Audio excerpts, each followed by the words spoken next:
Maths foundation के physics के class में आप सभी का स्वागत है। मैं इरफान आलम आपको पढ़ा रहा हूँ क्लास 12 के फिजिक्स का चैप्टर नंबर 3 जिसका नाम है इलेक्ट्रिक करंट और इसका थर्ड टॉपिक जो कि इलेक्ट्रोमोटिव फोर्स के नाम से जाना जाता है। इसमें मैंने 3 लेक्चर्स कंप्लीट कर लिया है। आज हमारा लेक्चर नंबर 4 है। आइए मैं आपको बताता हूँ लेक्चर नंबर 3 में मैंने आपको क्या बताया था। लेक्चर नंबर 3 में मैंने आपको बताया था discharging of cell. Of discharging of cell में ये बताया था कि the process of taking out of electric current from the cell is called discharging of cell. Discharging of cell में discharging current, EMF, external resistance और internal resistance के बीच मैंने रिलेशन बताया था, जिसमें आपको बताया था कि I इज इक्वल टू होता है E divided by R plus R, जहां कि I डिस्चार्जिंग करंट कहलाता है, E ईएमएफ ऑफ सेल कहलाता है, स्मॉल r इंटरनल रेजिस्टेंस है और कैपिटल R एक्सटर्नल रेजिस्टेंस है। इस कैपिटल R के वैल्यू को इंक्रीज और डिक्रीज किया जा सकता है। अगर R मिनिमम होगा तो I मैक्सिमम होगा। तो कैपिटल R का मिनिमम वैल्यू 0 होता है, तो अगर R का वैल्यू 0 ले लेंगे तो करंट का वैल्यू मैक्सिमम हो जाएगा और ये E डिवाइडेड बाई R हो जाएगा if R is equal to 0। उसके बाद फिर मैंने आपको बताया था टर्मिनल पोटेंशियल डिफरेंस और EMF के बीच relation during discharging of cell, तो ये था V is equal to E minus I R. ये मैंने आपको रिलेशन बताया था। यदि आप क्लास 12 के फिजिक्स के स्टूडेंट्स हैं या नीट और जेई की तैयारी कर रहे हैं तो हमारे चैनल को सब्सक्राइब करना ना भूलें, साथ ही बेल आइकॉन दबा दें ताकि जो भी वीडियो अपलोड किया जाए आपका नोटिफिकेशन उस तक पहुंच जाए और आप फिजिक्स के बेसिक कॉन्सेप्ट्स को लर्न कर पाएं।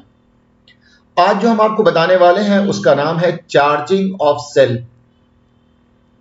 नाम से पता चल रहा है डिस्चार्जिंग और ये चार्जिंग, मतलब ये दोनों एक दूसरे के ऑपोजिट हैं। डिस्चार्जिंग ऑफ सेल में हम लोग सेल से इलेक्ट्रिक करंट निकालते हैं, सेल से इलेक्ट्रिक करंट निकालते हैं। ये आपको डिस्चार्जिंग का डायग्राम है। ये आप देख रहे हैं, ये सेल है, ये इसका पॉजिटिव टर्मिनल है, ये नेगेटिव टर्मिनल है और ये इंटरनल रेजिस्टेंस है। अगर इलेक्ट्रिक करंट सेल में नेगेटिव टर्मिनल से पॉजिटिव टर्मिनल की तरफ जा रहा है तो इसका मतलब हुआ कि सेल डिस्चार्ज हो रहा है, यहां से करंट निकाला जा रहा है। लेकिन चार्जिंग ऑफ सेल में अलग है। The process of sending of electric current into the cell is called charging of cell. पहले निकाला जा रहा था और इस बार करंट भेजा जा रहा है, मतलब इस बार का सिंबल कुछ उल्टा होगा। ये आप देख रहे हैं, ये पॉजिटिव टर्मिनल है, ये नेगेटिव टर्मिनल है और सेल का इंटरनल रेजिस्टेंस R है। इस बार करंट पॉजिटिव से नेगेटिव की तरफ जाएगा। तो अगर करंट सेल में पॉजिटिव से नेगेटिव की तरफ जाए इसका मतलब हुआ कि सेल चार्ज हो रहा है। तो the process of sending of electric current into the cell is called charging of cell. जब सेल को चार्ज किया जाता है तो उस स्थिति में इलेक्ट्रिकल एनर्जी केमिकल एनर्जी में कन्वर्ट होती है। तो during charging of cell electrical energy is converted into chemical energy. Charge करने का क्या तरीका है? अगर सेल के दोनों टर्मिनल को, सेल के पॉजिटिव टर्मिनल और नेगेटिव टर्मिनल को किसी बैटरी चार्जर से जोड़ दिया जाए, if two terminals of cell are connected with a battery charger and current begins to flow from higher potential to from positive terminal of cell to negative terminal of cell, then cell is said to be being charged. So if two electrodes of a cell are connected with two terminals of a battery charger, cell being charge, cell is being charge. इसका मतलब हुआ कि cell charge हो रहा है।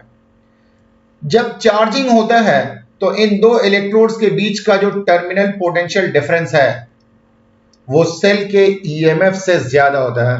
तो during charging of cell terminal potential difference is more than EMF of cell. तो ये चार्जिंग के बारे में कुछ नोट्स थे, जो नोट्स आप लिख लेना चाहिए। आइए अब हम लोग जानेंगे कि चार्जिंग के दौरान जब सेल को चार्ज किया जा रहा है तो उसके terminal potential difference, EMF, internal resistance और इलेक्ट्रिक करंट, इसके बीच क्या रिलेशन होता है। मैंने ये डिस्चार्जिंग में रिलेशन बताया है, V is equal to E minus I R. Charging के दौरान V, E, R और I में क्या रिलेशन होता है, ये रिलेशन हम लोग एस्टैब्लिश करना चाहते हैं। आइए देखते हैं। यहां पर आपको एक सेल दिखाया गया है,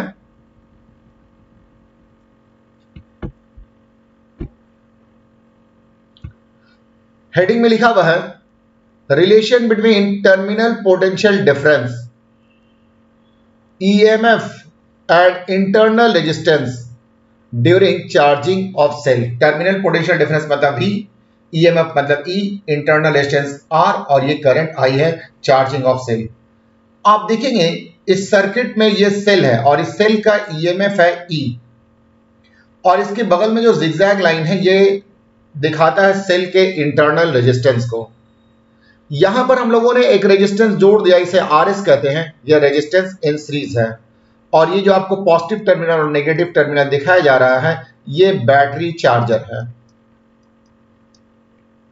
जब आप बैटरी चार्जर को सेल में लगाते हैं तो यहां से इलेक्ट्रिक करंट पास करना शुरू हो जाता है।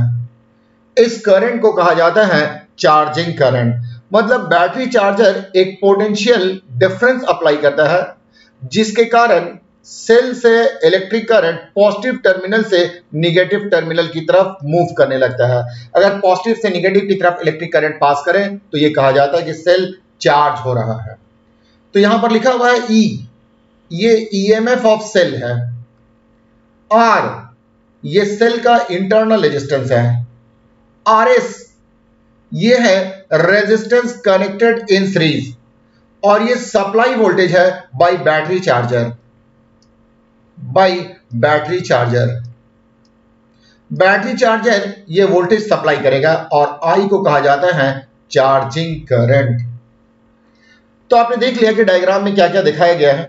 मैंने आपको करंट का फॉर्मूला बताया है और करंट का फॉर्मूला होता है E equivalent divided by R equivalent. मतलब है कि करंट का फॉर्मूला निकले के लिए इक्विवेलेंट ईएमएफ और इक्विवेलेंट रेजिस्टेंस का वैल्यू जानना होगा। तो आप देखेंगे इस सर्किट में दो ठो वोल्टेज है, एक बैटरी चार्जर का वोल्टेज है और एक आपको जो है सेल का वोल्टेज है। आप देखेंगे पॉजिटिव टर्मिनल और पॉजिटिव टर्मिनल एक साथ, नेगेटिव टर्मिनल और नेगेटिव टर्मिनल एक साथ जुड़ा हुआ है। अगर दोनों एक साथ जुड़ा हो जाए तो इसके लिए इक्विवेलेंट ईएमएफ का वैल्यू हो जाएगा Vs माइनस E। Vs जो कि सप्लाई वोल्टेज है और E ईएमएफ ऑफ सेल है। क्योंकि बैटरी चार्जर ये आपको एंटी क्लॉकवाइज में करंट फ्लो करवाने की कोशिश करता है, जबकि सेल जो है ये क्लॉकवाइज डायरेक्शन में करंट फ्लो करवाने की कोशिश करता है। तो इन दोनों का जो फोर्स है जिसको बैटरी फोर्स कहा जाता है ये ऑपोजिट डायरेक्शन में है। इस केस में बैटरी चार्जर का बैटरी फोर्स ईएमएफ के बैटरी फोर्स से ज्यादा होता है तो इसका डिफरेंस ये इक्विवेलेंट ईएमएफ दे देता है। तो आइए देखते हैं।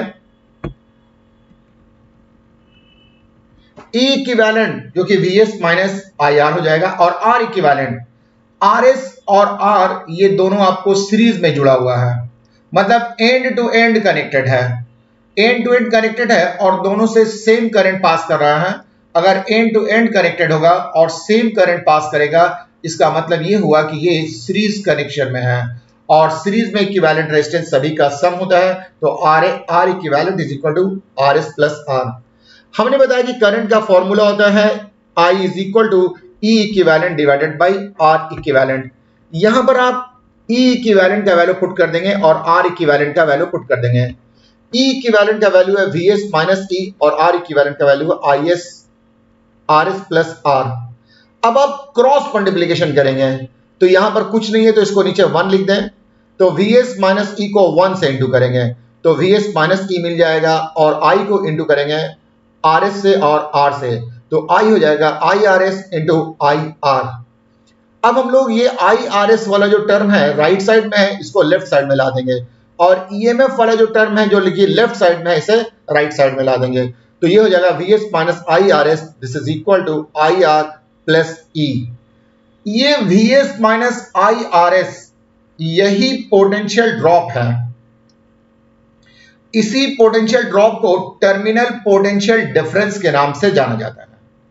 सप्लाई वोल्टेज आप देख रहे हैं, फिर से देखें, ये बैटरी चार्जर है और इसके अक्रॉस एक रेजिस्टेंस लगा दिया गया है सीरीज में। तो ये जो वोल्टेज सप्लाई करता है इसमें कुछ वोल्टेज यहां पर ड्रॉप हो जाता है और जो वोल्टेज ड्रॉप होता है उसका वैल्यू IRS होता है। तो ड्रॉप करने के बाद जो यहां पर जो वोल्टेज बचा है उसका वैल्यू VS माइनस IRS हो जाएगा। VS सप्लाई वोल्टेज है, IRS ड्रॉप वोल्टेज है। मान लिया जाए कि सप्लाई वोल्टेज 120 वोल्ट है और वोल्टेज ड्रॉप जो है ये मान लिया जाए कि 20 वोल्ट है। तो 120 वोल्ट सप्लाई किया गया है जिसमें 20 वोल्ट यहां पर ड्रॉप हो गया है। तो बच जो जाएगा वोल्टेज वो 120 वोल्ट माइनस 20 वोल्ट, ये आपको 100 वोल्ट बच जाएगा। यही 100 वोल्ट इस सेल का टर्मिनल पोटेंशियल डिफरेंस हो जाएगा। तो यहां VS supply voltage, IRS VS voltage drop है, इसी को V से लिखते हैं और यही आपको कहलाता है टर्मिनल पोटेंशियल डिफरेंस। तो V इज इक्वल टू हो जाएगा E प्लस IR, जहां की VS IRS, VS minus IRS ये V के बराबर है और ये कहलाता है known as terminal potential difference. As terminal potential difference. तो अब आप थोड़ा सा गौर करेंगे कि हमने आपको बताया था डिस्चार्जिंग के दौरान VE और IR के बीच रिलेशन। तो जब सेल डिस्चार्ज होता है तो VE और R के बीच रिलेशन होता है V is equal to E minus IR। अगर सेल से कोई करंट पास नहीं करेगा तो I का वैल्यू 0 हो जाएगा। वैसी स्थिति में V इज इक्वल टू हो जाएगा E। और अगर सेल को आप चार्ज करेंगे तो उस केस में आपको हो जाएगा V is equal to E plus IR। इसका मतलब हुआ कि टर्मिनल पोटेंशियल डिफरेंस EMF से कम भी हो सकता है, EMF के बराबर भी हो सकता है और EMF से ज्यादा भी हो सकता है। जब डिस्चार्ज हो रहा होगा तो वैसी स्थिति में टर्मिनल पोटेंशियल डिफरेंस EMF से कम होगा। जब ओपन सर्किट होगा तो टर्मिनल पोटेंशियल डिफरेंस EMF के बराबर होगा और जब सेल चार्ज हो रहा होगा तो टर्मिनल पोटेंशियल डिफरेंस EMF से बड़ा होगा। तो ये था टर्मिनल पोटेंशियल डिफरेंस, EMF और इंटरनल रेजिस्टेंस के बीच रिलेशन। तीन तरह का रिलेशन आया है, V is equal to E minus IR, V is equal to E plus IR और V is equal to E।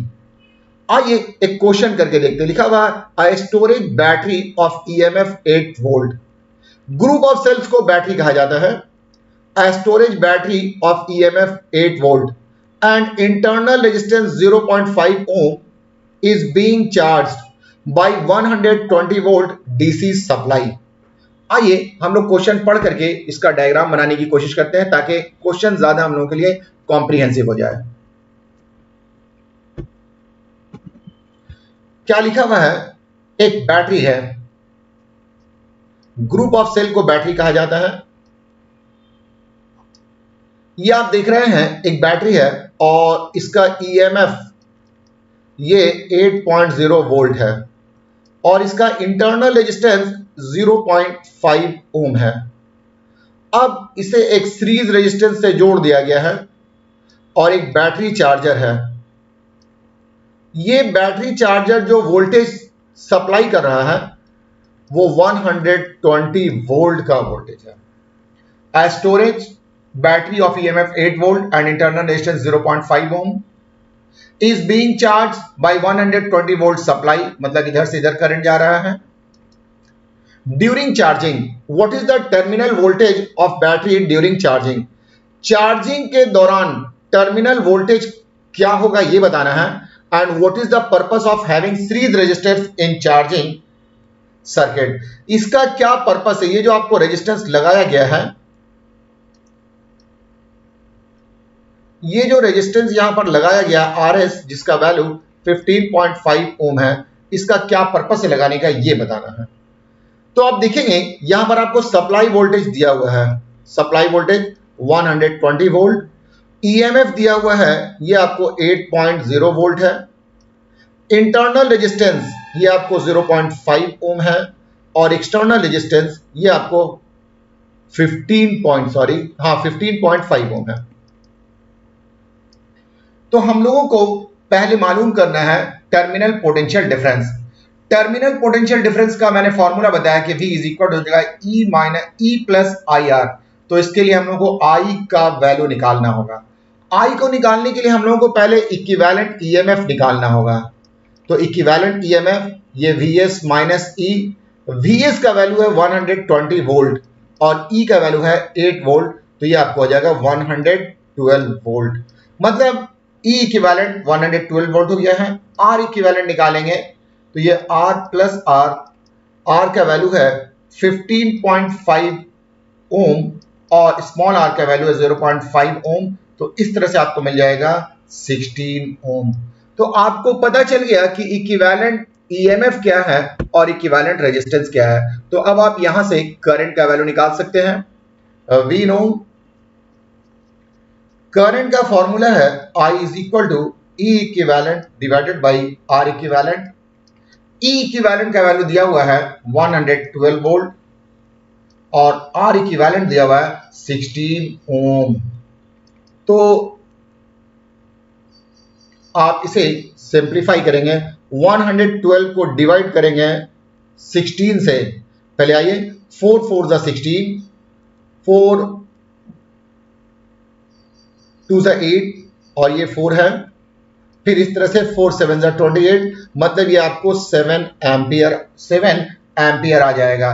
तो इससे आपको ये पता चला कि जो करंट फ्लो कर रहा है वो 7 एम्पियर का है। अब आप यूज कर लेंगे यूजिंग फॉर्मूला था V is equal to E plus IR। E का वैल्यू है 8 वोल्ट, I का वैल्यू दे दिया है 7 और ये आपको 0.5। तो इस तरह से 8 प्लस 3.5 ये आपको हो जाएगा 11.5, इतना वोल्ट आ जाएगा। मतलब जो टर्मिनल पोटेंशियल डिफरेंस होगा वो V is equal to E plus IR और 11.8 वोल्ट हो जाएगा। तो आप देखेंगे कि 120 वोल्ट, बस यही रहने दें, तो ये टर्मिनल पोटेंशियल डिफरेंस 11.5 वोल्ट आ जाएगा। एक टर्म आपसे पूछा गया है कि ये सीरीज रेजिस्टेंस लगाने की क्या जरूरत है, क्या पर्पस है। ये सीरीज रेजिस्टेंस लगाने का पर्पस क्या है। अगर आप सीरीज रेजिस्टेंस नहीं अप्लाई करते हैं तो इक्विवेलेंट रेजिस्टेंस का वैल्यू सिर्फ और सिर्फ 0.5 ओम आ जाएगा। फिर से देख लें, ये सीरीज रेजिस्टेंस 15.5 का है। अगर हम लोग ये सीरीज रेजिस्टेंस मान लिया जाए कि कनेक्ट नहीं करते हैं, तो वैसे स्थिति में R इक्विवेलेंट का वैल्यू सिर्फ आपको, ये R इक्विवेलेंट है, R का वैल्यू दिया हुआ है, R इक्विवेलेंट का वैल्यू सिर्फ और सिर्फ 0.5 ओम आ जाएगा। तो I का वैल्यू हो जाएगा E equivalent divided by R equivalent. फिर से देख लें, अगर हम लोग सीरीज रेजिस्टेंस अप्लाई नहीं करते हैं तो I का value E equivalent divided by R equivalent होगा। E इक्विवेलेंट का वैल्यू आपको मिल रहा था 112 वोल्ट, जबकि R इक्विवेलेंट हो जाएगा 0.5। तो ऐसी स्थिति में बहुत ज्यादा करंट होगा और बहुत ज्यादा करंट होने से आपको सेल डैमेज हो जाएगा। तो सेल को डैमेज होने से बचाने के लिए हम लोग सीरीज रेजिस्टेंस जोड़ते हैं। सीरीज रेजिस्टेंस के जोड़ने से ये इलेक्ट्रिक करंट को रिड्यूस करता है, जिससे आपका जिससे बैटरी हमारा डैमेज होने से बच जाता है। तो ये था हमारा चार्जिंग और सेल्फ के लिए लेक्चर्स। आज के लिए इतना ही है, बाकी बातें हम आपको अगली क्लास में बताएंगे। तब तक के लिए